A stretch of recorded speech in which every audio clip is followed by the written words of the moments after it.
Hello friends, তোমাদের আজকে আমি কিছু টিপস দেওয়ার জন্যই আজকে এই ভিডিওটা বানিয়েছি। বুঝতেই পারছো আমার থাম্বনেল দেখে। আজ আমি ভেবেইছি নর্মালভাবেই এই ভিডিওটা আমি বানাবো। সকালে আমার ডেইলি লাইফ কিভাবে কাটে সেটা আমি সব তুলে ধরার জন্যই আমি এই ভিডিওটা বানিয়েছি। তাহলে দেখতে থাকো, আর ছোট ছোট যেই টিপসগুলো আছে সেই টিপসগুলো আমি শেয়ার করব তোমাদের সঙ্গে। তাহলে তোমরা দেখতে থাকো, চলো। ভিডিওটা যদি ভালো লেগে থাকে তাহলে প্লিজ আমাকে কমেন্টসে জানাবেন কেমন লাগলো। দেখো আমি এখানে রুটি করে ফেলেছি, আমার শ্বশুরমশাই খাবেন। আর এখানে আমি তরকারিটা বানিয়ে রেখেছি। আমার শ্বশুরমশাইয়ের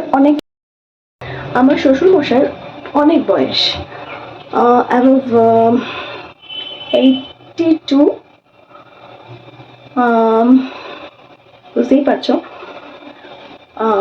সবার জন্য কাজ করে তারপরে নিজের জন্য সময় দেওয়া। দেখো কতটা ঘাম সকাল থেকে কাজ করার পর। তাহলে দেখো, দেখতে থাকো, আমার পাশে থেকো, আমার ভিডিওটা দেখো। আর ভালো লাগলে সাবস্ক্রাইব আর লাইক করে দিও। অলরেডি কুকারে সিটি পড়ে গেছে, আলু সেদ্ধ করে ফেলেছি। এই দিয়ে মুড়ি খাওয়া হবে আমাদের সকালবেলা। সেটা আমি দেখাতে পারলাম না, তার আগে আমি পাখাটা পরিষ্কার করে দেখাবো তোমাদের কিভাবে আমি আমার পাখাকে পরিষ্কার করি। পরিষ্কার রাখি আমি, সবই আমি করি। দেখো এরকম একটা বালিশের কভার নিয়ে নেবে, পাশ বালিশের কভার, যেটা যেটা পাখার মধ্যে আমি সেটা পরিয়ে দেবো। পরিয়ে ভালো করে এটা আমি পরিষ্কার করব, ঘষে ঘষে পরিষ্কার করে নেব।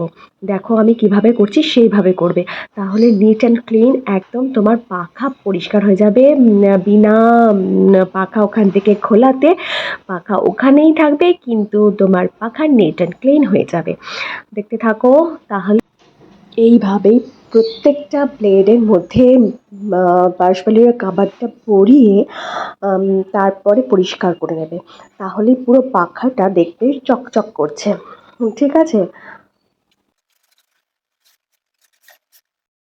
দেখো কতটা সুন্দর পাখাটা পরিষ্কার হয়েছে, কিন্তু একটা ফোঁটাও নোংরা কিন্তু নিচে পড়েনি।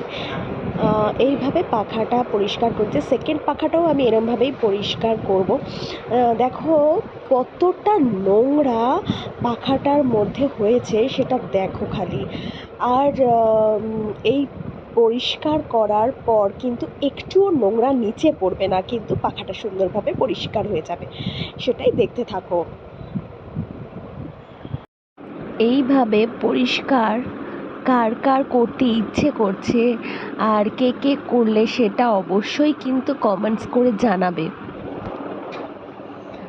ঠিক আছে, আমি কিন্তু এর নেক্সট আরও টিপস দেওয়ার জন্য আমার এরকম টিপস যদি আরও পেতে হয় তাহলে আমার নেক্সট ভিডিওগুলো দেখতে হবে। তাহলে পুরো ভিডিওটা দেখবে, তাহলেই পুরো বুঝে যাবে। আর মাটনের রেসিপি কার কার লাগবে সেটাও বলো। তাহলে হাই ফ্রেন্ডস, আমি খুবই ক্লান্ত। এখন 2টো বাজে, আমার সব কমপ্লিট হয়ে গেছে। এবার দেখাচ্ছি, দাঁড়াও, চলো। এরই ফাঁকে ফাঁকে আমি মাটনটা বানিয়ে নিয়েছি। মাটনটা হয়েছে আমাদের জন্য, আমার হাজব্যান্ড। আর এখানে দই পটল আছে, এটা কালকের। এটা বিরিয়ানি করেছিলাম, আমার ছেলের রায়তা করে দিয়েছিলাম ওকে, ও এখানে খাচ্ছিল, কিন্তু ওরা কেউ ফেস দেখাবে না বলে ওদের ফেস আমি দেখাইনি। এখানে ভাত আর আমার ভেন্ডি সেদ্ধ কে কে পছন্দ করো। এখানে স্যালাডটাও আছে। তাহলে চলো নেক্সট। এই ছোট্ট একটা ব্লগ আমি এখানেই শেষ করলাম।